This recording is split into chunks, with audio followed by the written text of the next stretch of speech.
Ladies and gentlemen, welcome to the video, and today we're talking about aim assist and auto rotation. Now if you end up finding this video helpful or enjoyable, then I'd genuinely appreciate if you could take that split second to hit the like button as always. With that being said, let's get to the point. Aim assist and auto rotation are evident on console shooters primarily. Aim assist is usually what's referred to as the crosshair slowdown effect you get when aiming at a target. Essentially it helps to hold you onto the target. This isn't too much of an issue in my opinion. Auto rotation, however, is the mechanic that pulls you to the target if you aim in close enough to them. This is the significant issue that people tend to have a problem with, as it's very strong in Battlefield 1, and this is where the significant change seems to have implemented in the CTE, or community test environment, and this is what I'll be covering in today's video. The reason I've titled the video using the term aim assist is because it's just a far more recognised term for mechanics that help you to aim than the jargon term of auto rotation, although that is what we'll focus on. The gameplay you've seen so far is from the CTE, with whatever changes have been implemented in place. It's evident that there is still auto rotation and you can snap to targets if you aim in close enough to them, but it definitely feels different.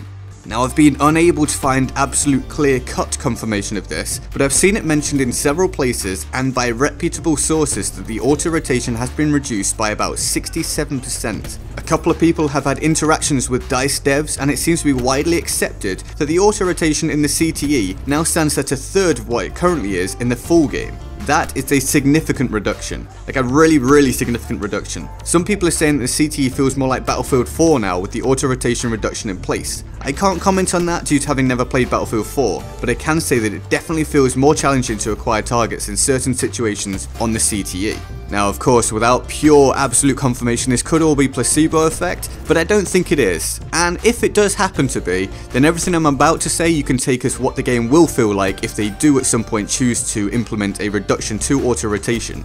But like I said, I actually do think it has been reduced in the CTE, which means they're likely testing it to implement it to some extent in the full game. So how will this affect you? Well, it depends who you are as a player. Again, I must say that I don't have hard numbers to work with here, so keep that in mind. But essentially it means that you have to have the crosshair much closer to the target before you ADS in order to land on that target. This will require a little alteration and practice for more players using automatic weapons, medic rifles at close to medium range, etc, etc. Using medic rifles at longer distances should be a little more tricky than that, but still not a massive issue. The significant effects come into play with initially shotguns, where it will be harder to run around like a maniac and auto lock onto targets to pop shot enemies nearly instantly, especially with something like the Model 10 that can drop people in a split second from range by using the super strong auto rotation. But obviously the biggest change will be the other potential one-shot kill weapon in the game: snipers, or to be accurate, infantry scout weapons. And this is why the gameplay you've seen is focused so heavily upon them. And everything I'm going to say about infantry scouts will also apply to carbine variants, as they benefit in the same way from auto rotation.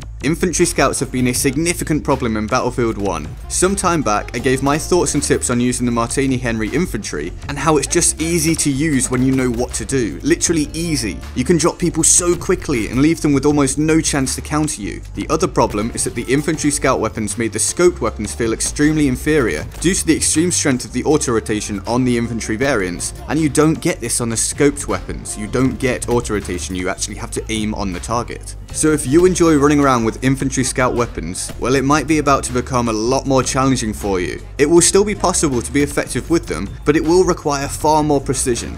That is, if these changes are implemented in the full game. To close this out, a quick mention needs to be made for those who use scoped scout weapons primarily, as we've just alluded to. Nothing will significantly change for you from what I can tell, and you're likely to actually be a little more effective now, as other weapons will be a little more challenging to use, and the infantry scouts won't be outclassing you quite so easily. And for those people that choose to play without auto rotation at all, well, you're probably about to feel like an even better player than you currently are, at least for a while, as people get used to the new mechanics in place. And that is my rundown of how the potential aim assist changes could affect you. What do you think of how the game might be altered? Let me know in the comment section below. Feel free to like, favourite and subscribe.